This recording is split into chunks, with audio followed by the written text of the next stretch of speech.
मैया यशोदा के लल्ला है नटखट, मैया यशोदा के लल्ला है नटखट, सबके मन लोभावे। राधा नाचै छै छम छम, कान्हा मुरली बजावे।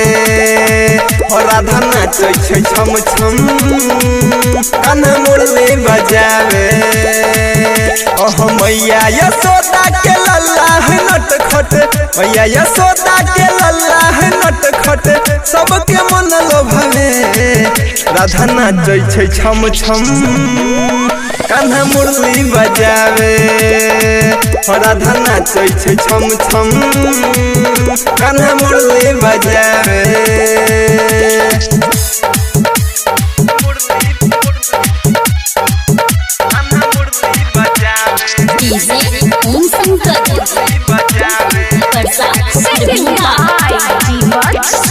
राधा से मिले जाय छै कन्हैया रोज यमुना किनार रे।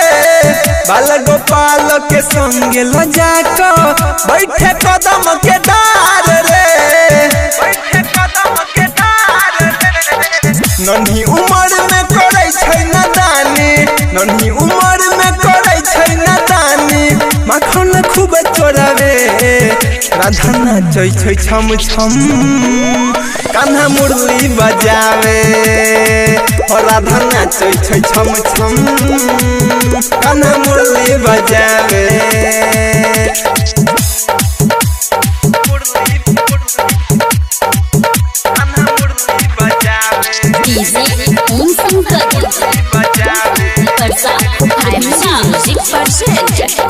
अपन जान से ज्यादा चाहे छै कान्हा के राधा रे। राधा बिना छै कृष्ण कन्हैया, सच में भाई आधा रे। राधे श्याम के प्रेम कहानी, राधे कृष्ण के प्रेम कहानी, जीवछ सिंह सुनावे। राधा नाचै छै छम छम, कान्हा मुरली बजावे।